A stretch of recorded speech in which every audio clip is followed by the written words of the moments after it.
सो hello दोस्तों, welcome to my channel, welcome to a new class.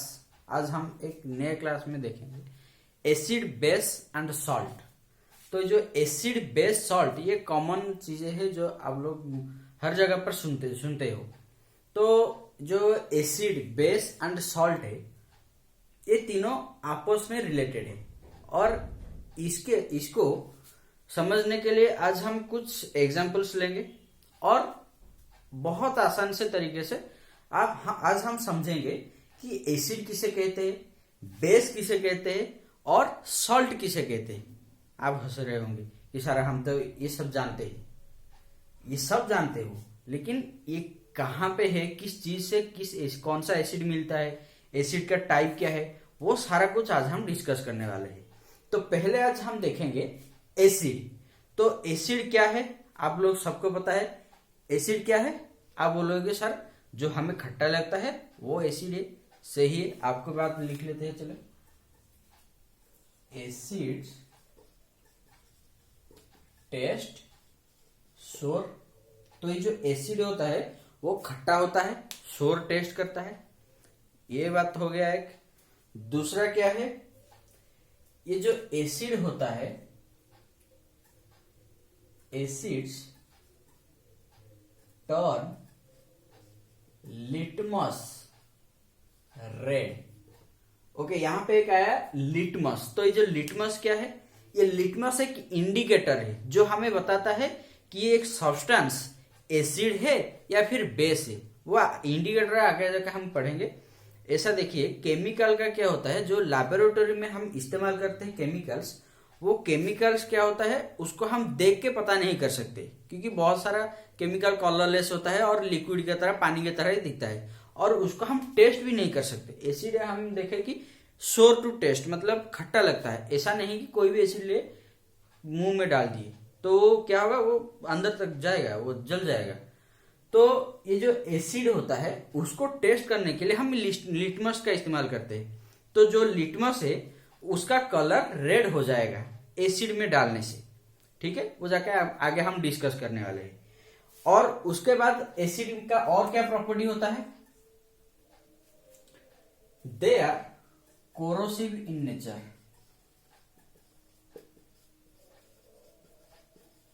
Corrosive in nature, आप लोग सब सुने होंगे कि जब एसिड के पास हम जाते हैं तो सब बोलते हैं ये कि एसिड को टच मत करो, क्योंकि वो क्या होता है, जल जाता है। यहाँ पे कॉन्सेंट्रेटेड एसिड यहाँ पे डालो तो यहाँ से पूरा ये जो फ्लेश मांस के साथ वो बाहर निकल जाएगा। ये इतना डेंजरस होता है, इसीलिए हमें मना किया जाता है कि एसिड को टच मत करो बेयर हाथों से। ठीक है, तो इसलिए हम लिखे हैं कि corrosive in nature. Acids corrosive होते हैं, मतलब वो जल जाते हैं हाथ। ओके, और क्या है, यहां पे थोड़ा केमिस्ट्री लैंग्वेज में लिखते हैं, acids give H+ ion in its aqueous solution।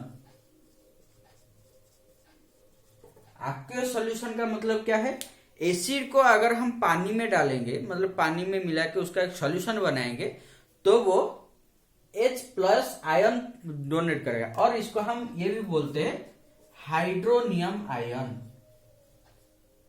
Hydronium ion, ठीक है। तो ये जो H+ कहां से आता है, ये जब हम रिएक्शन पढ़ेंगे वहां पर मैं आपको बता दूंगा कि H+ आता कहां से। फिर भी चलो एक हिंट दे देता हूं कि जो मान लो HCl हमने ले लिया, तो यहाँ पे क्या होता है, H+ और Cl- होता है। इसको अगर हम डिसोसिएट करें, मतलब तोड़ेंगे, तो हमें मिलेगा H+ और Cl-। तो ये जो H+ आया ये हो गया आपका हाइड्रोनियम आयन। ओके, तो ये हो गया एसिड के प्रॉपर्टीज। अभी हम थोड़ा देखते हैं एग्जांपल्स ऑफ एसिड। ओके, तो जो एसिड होता है वो दो तरह का होता है। एक होता है ऑर्गेनिक एसिड, ये नोट कीजिएगा, ये हाइड्रोनियम आयन। तो एग्जांपल क्या है, एक हो गया आपका ऑर्गेनिक एसिड, दूसरा हो गया इनऑर्गेनिक एसिड, और इसको हम मिनरल एसिड भी बोलते हैं, मिनरल एसिड। ओके, तो ये हो गया ऑर्गेनिक एसिड, ये हो गया इनऑर्गेनिक एसिड और मिनरल एसिड। तो ऑर्गेनिक टर्म से हमें पता चलता है, इसका मतलब ये नेचर से ही मिलता होगा। जैसे कि आप सब लोग एप्पल खाते हैं, तो एप्पल में भी एक एसिड है जिसको हम बोलते हैं मालिक एसिड। ये वो ऊपर वाला मालिक नहीं, ये मालिक एसिड, इसका नाम है मालिक एसिड। लेमन, नींबू खाते हैं आप लोग, उसमें होता है साइट्रिक एसिड। ओके, और टमाटो, टमाटो में होता है ऑक्सैलिक एसिड, ऑक्सैलिक एसिड। जब हम कार्बन कंपाउंड पढ़ेंगे ऑर्गेनिक केमिस्ट्री, ऑर्गेनिक केमिस्ट्री में ऑक्सैलिक एसिड, साइट्रिक एसिड, मालिक एसिड, ये सारा कुछ हम डिस्कस कर लेंगे वहां पर। ओके, और ये सारे वीक एसिड होते हैं। वीक एसिड क्या है मैं अभी बताता हूँ आप लोगों को। और क्या है, सब लोगों को तो आंट या फिर बी, ये तो बाइट किया ही होगा, मतलब जो पपड़ी होता है या फिर मधुमक्खी, वो तो काटा होगा। उसमें भी एक तरह का एसिड होता है, उसको हम बोलते हैं फॉर्मिक एसिड। क्या बोलते हैं? Formic acid. तो ये जो फॉर्मिक एसिड होता है, इसीलिए एक डॉकवीड करके प्लांट है, अगर कहीं पे लग जाएगा, मतलब ये काट लेता है, जो क्या बी या फिर आंट काट लेता है, तो उसको हम डॉकवीड लगाकर ये कर सकते हैं, क्या उसका ट्रीटमेंट कर सकते हैं। तो बोलोगे सर हम डॉकवीड ढूंढने कहाँ पे, जंगल में जाए? नहीं, ऐसा नहीं है, घर में भी आपका इलाज है। घर में इलाज करने के लिए बेकिंग सोडा तो होगा ही, तो जहां पे काटा होगा वहां पर बेकिंग सोडा का एक एक्वस सोल्यूशन, मतलब थोड़ा सा पानी में मिलाकर, पूरा पानी में ज्यादा लिक्विड नहीं होना चाहिए, बस हल्का सा वो लगा देना है, जिससे क्या होगा, ये जो खुजली हो रहा होगा, जलन हो रहा होगा, वो कम हो जाएगा, क्योंकि ये एसिड है। एसिड के साथ अगर हम बेस मिलाएंगे तो सॉल्ट बन जाएगा वो। ओके, तो ये हो गया एग्जाम्पल्स कुछ एसिड के। अभी चलते हैं, अभी मैंने बताया आपको कि अगर एसिड हमारे हाथ में गिरता है तो वो जल जाता है, तो सब एसिड गिरने से नहीं जलता है। इसीलिए हम कुछ टर्म्स अभी देखेंगे एसिड रिलेटेड, जैसे कि concentrated strong acid and weak acid. Strong acid, weak acid. तो स्ट्रॉन्ग एसिड कौन सा है? इट डिसोसिएट्स और ब्रेक्स कंप्लीटली इन वाटर। तो ये वाटर में, मतलब पानी में, ये कंप्लीटली डिसोसिएट होता है, टूट जाता है। एग्जाम्पल क्या है उसका? HCl, hydrochloric acid. ये एसिड हमारे बॉडी के अंदर है, हमारे जो स्टोमक है, जो स्टोमक हमारे बॉडी में है, स्टोमक में ये HCl, हाइड्रोक्लोरिक एसिड प्रेजेंट होता है। और क्या है? H2SO4, sulphuric acid. ओके, तो ये हो गया स्ट्रॉन्ग एसिड, मतलब ये कंप्लीटली डिजॉल्व होता है, मतलब डिसोसिएट हो जाता है पानी में। वीक एसिड कौन सा है? It doesn't break completely. तो ये कंप्लीटली डिसोसिएट नहीं होता है। एग्जाम्पल अभी जो हम लिखे थे, साइट्रिक एसिड, और क्या, टार्टारिक एसिड। जो चीज हम खाते हैं खाने में, जो oxalic acid, formic acid, formic acid भी हम लिख सकते हैं। ठीक है, तो जो ये citric acid, tartaric acid, formic acid, ये जो इसका नाम है वो ऑर्गेनिक केमिस्ट्री में है, नेमिंग एक पूरा स्पेशल चैप्टर है, वो भी हम डिस्कस करेंगे। ये नाम कैसे हुआ, ये फॉर्मिक क्यों हुआ, टार्टारिक क्यों हुआ। ठीक है, तो ये हो गया acid, strong acid and weak acid. अभी हम चलते हैं डाइल्यूशन। एक डाइल्यूशन प्रोसेस है। देखिए, तो जो एसिड होता है वो स्ट्रॉन्ग है, हाथ में डालने से जल जाता है, लेकिन हर तरह का एसिड नहीं। कौन सा एसिड? जो एसिड स्ट्रांग हो और कंसंट्रेटेड हो, मतलब उसमें पानी कम हो और एसिड ज्यादा हो, उस तरह का एसिड गिरने से वो जल जाता है। ठीक है, तो यहां पर एक प्रोसेस है डाइल्यूशन, मतलब जो जिसमें ज्यादा एसिड कम पानी हो उसको हम क्या करेंगे, डाइल्यूट कर सकते हैं, मतलब उसमें ज्यादा पानी ऐड कर सकते हैं। लेकिन इसमें बहुत ये प्रोसेस डेंजरस है। तो बोले कि सर एसिड है उसमें पानी डाल दीजिए, क्या इसमें फर्क पड़ता है? नहीं, फर्क पड़ता है। कैसे? अगर एसिड में हम पानी सीधा डाल देंगे तो वो ब्लास्ट होगा, एक्सप्लोजन होगा। इसीलिए हमें क्या करना है, पानी में एसिड डालना है। या तो फिर दूसरा तरीका है, जो बीकर होता है, ये ऐसे मान लीजिए ये हो गया बीकर, यहां पर एक ग्लास रॉड रख देंगे, ये हो गया एसिड, यहां से धीरे धीरे करके पानी डालेंगे तो वो क्या होगा, और ब्लास्ट नहीं होगा, क्योंकि addition of water into acid is an exothermic process, मतलब इसमें हीट जनरेट होता है और हीट ज्यादा हो जाएगा तो एक्सप्लोजन होगा ही होगा। ठीक है, तो ये था एसिड के बारे में। अभी हम पढ़ेंगे बेस के बारे में। तो बेस में क्या है?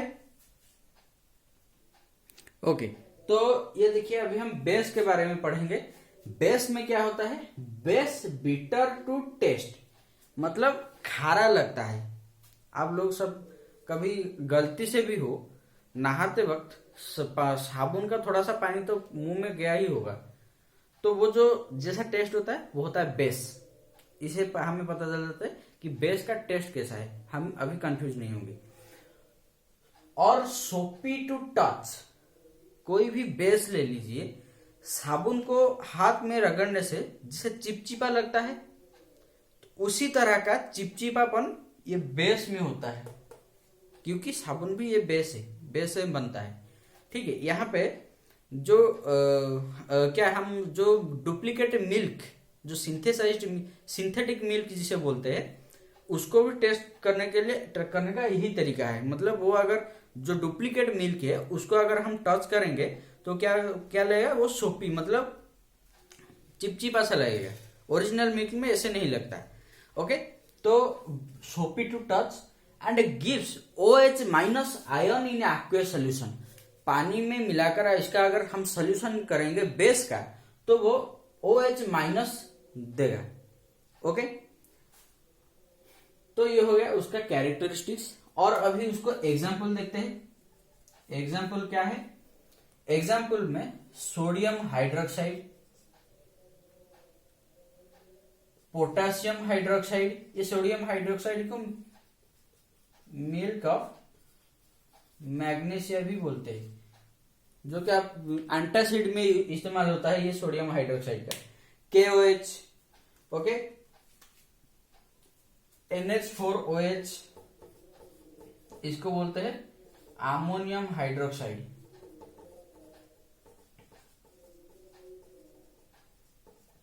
इसको पोटासियम हाइड्रोक्साइड बोलते हैं, पोटासियम हाइड्रोक्साइड। ओके, तो ये हो गया उसका एग्जाम्पल्स। तो अभी हम और एक तरह का जो जो बेस है उसमें भी कुछ स्ट्रॉन्ग बेसिस है और कुछ वीक बेसिस है। देखते हैं स्ट्रॉन्ग कौन सा है, वीक कौन सा है। देखिए, स्ट्रॉन्ग बेस और बेस दो तरह का होता है, एक स्ट्रॉन्ग बेस और एक वीक बेस। तो जो स्ट्रॉन्ग होता है it dissociates completely to provide OH minus ion. ये भर भर के OH माइनस आयन डोनेट करता है एक्वस सॉल्यूशन में। तो इसका एग्जांपल क्या है?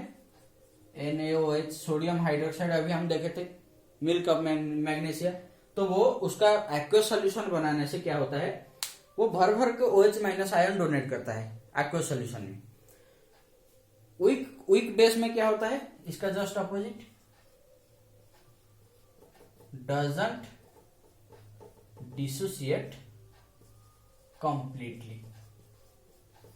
ये कंप्लीटली डिसोसिएट नहीं होता है, ये होता है जैसे कि इसका एग्जांपल NH4OH, अमोनियम हाइड्रोक्साइड, अभी मैंने उसका एग्जांपल दिया था अमोनियम हाइड्रोक्साइड, ये होता है क्विक बेस। ये पानी के अंदर ऐड करने से, मतलब एक्वस सॉल्यूशन बनाने से ये OH माइनस इतना ज्यादा नहीं दे पाते हैं, इसीलिए इसको हम वीक बेस बोलते हैं। तो ये जो बेस वीक और स्ट्रांग है, उसके अलावा और भी एक तरह का है अल्काली। तो अल्काली क्या है? Alkali the base that is soluble in water. जो बेस पानी में मिल सकता है, सॉल्युबल है मतलब मिल जाता है, उसको हम बोलते हैं अल्काली। ओके, जैसे कि ये सोडियम हाइड्रोक्साइड ये पानी में मिल सकता है भाई, तो इसको हम बोलेंगे अल्काली। क्लियर? ओके, तो ये हो गया अभी एसिड और बेस को हम समझ लिए। तो ये तो थ्योरी में समझे। अभी मैंने बताया था कि इंडिकेटर की जरूरत होती है, क्योंकि हर एक केमिकल को हम जीभ से लगाकर टेस्ट नहीं कर सकते, और ना ही किसी को बोल सकते भाई तू टेस्ट करके हमें बता दे, ऐसा नहीं कर सकते। इसीलिए हम इंडिकेटर का इस्तेमाल करते हैं। तो ये इंडिकेटर क्या है अभी हम देखेंगे। इंडिकेटर, ओके, तो अभी देखिए इंडिकेटर्स। इंडिकेटर्स क्या है? The substance used to detect acid and base are called indicators.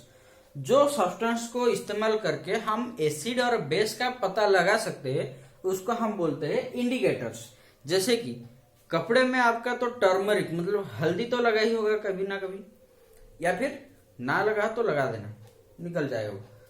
तो जो टर्मरिक लगता है वो एक नेचुरल इंडिकेटर होता है।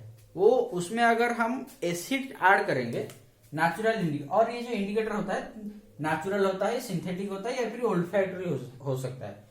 नेचुरल में टर्मरिक और लिटमस। ये लिटमस एक तरह का क्या होता है, जो लाइकेन होता है, लाइकेन थालोफाइटा, थालोफाइटा तरह के लाइकेन होता है, जो कि हम डाइवर्सिटी में पढ़ेंगे थालोफाइटा क्या है।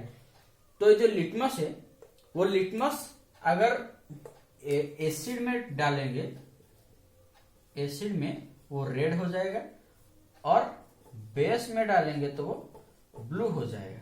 वैसे टर्मरिक, इसको अगर हम एसिड में डालेंगे नो चेंज, कुछ चेंज नहीं होगा, और बेस में डालेंगे तो रेड हो जाएगा। इसीलिए जब खाना गिर जाता है कपड़े में और उसको हम क्या साबुन रगड़ देते हैं, तो उसका कलर रेड हो जाता है, इस चीज की वजह से, क्योंकि वो एक नेचुरल इंडिकेटर है। तो उस तरह का सिंथेटिक इंडिकेटर कुछ होते हैं, जैसे कि phenolphthalein, phenolphthalein, methyl orange, phenolphthalein और मिथाइल ऑरेंज। मिथाइल ऑरेंज को अगर हम एसिड में ऐड करेंगे तो वो क्या होगा, ऑरेंज कलर का ही रहेगा। अगर हम बेस में ऐड कर देंगे तो वो हो जाएगा पिंक। ओके, सॉरी मैंने उल्टा लिख दिया, ये बात नहीं, इसमें ये मिथाइल ऑरेंज का फेनोल्फथालीन ने कहा होगा पिंक, बेस में ऐड करने से। ओके, और एसिड में ऐड करने से वो क्या, कलरलेस, फेनोल्फथालीन कलरलेस होगा। और मिथाइल ऑरेंज को ऐड करने से, एसिड से ऐड करने से वो रेड हो जाता है, और बेस से ऐड करने से वो होता है येलो। तो ये होता है सिंथेटिक इंडिकेटर। अभी olfactory indicator, vanilla essence, cake में हम डालते हैं ना, जिसमें बहुत ही बड़ा सुगंध आता है, और पड़ोसी को भी पता चलता है कि इसके घर में केक बना है। तो जो वैनिला एसेंस होता है वो भी एक नेचुरल जो इंडिकेटर होता है। ओके, तो इंडिकेटर इसका मतलब ये एसिड में अगर एसिडिक सॉल्यूशन है तो इसका सेम टेस्ट स्मेल होता है, smell remains same. Acid vanilla essence को अगर एसिड में ऐड करेंगे और बेस में ऐड करेंगे तो इसका कोई भी स्मेल नहीं होगा। ठीक है, और इस तरह का onion,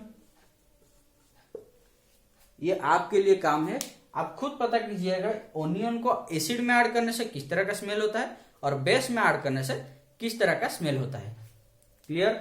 so I think this much you have clear all about this things. ये सारा कुछ क्लियर हो गया है। अभी हम नेक्स्ट क्लास में देखें कि एसिड बेस अलग अलग सब्सटेंस में केमिकल के साथ किस तरह से रिएक्ट करते हैं। ओके, थैंक यू, जय हिंद।